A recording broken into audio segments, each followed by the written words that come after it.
Planine se dižu u istočnoj Srbiji, cveta svaki dan, gde proleće donosi novi san. Tu ja ostajem, tu je moj stan.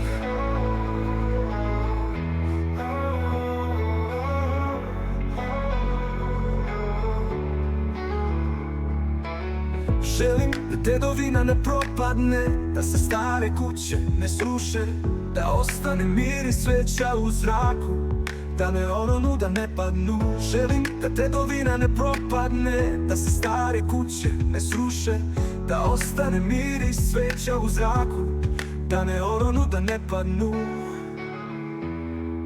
Gde god pogledam, Svarog me štiti, preci me gledaju, čuvaju svaki korak. Ovo je moj dom, tu ću večno biti, tu gde planine svetle u mraku.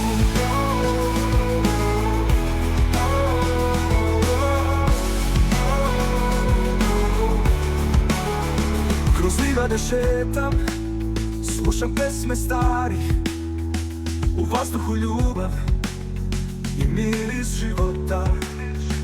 Osjećam snagu u korenima ovih grana.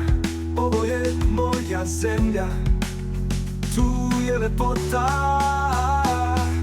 Gde god pogledam, Svarog me štiti, preci me gledaju, čuvaju svaki korak. Ovo je moj dom, tu ću večno biti, tu gde planine svetle u mraku.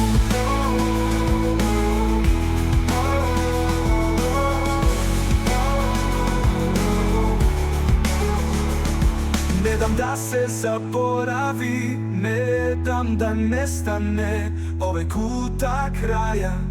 Ovde je srce moje, zemlja predaka, kroz mene diše.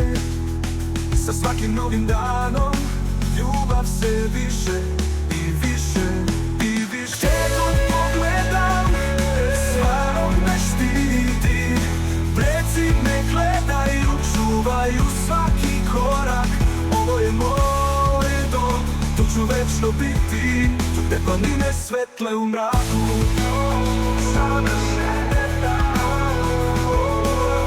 Dedovina svetla i čista, ovdje je srce, ovdje je duša. Neću dozvoliti da propadne snaga, ovaj deo raja, zauvek moj drag.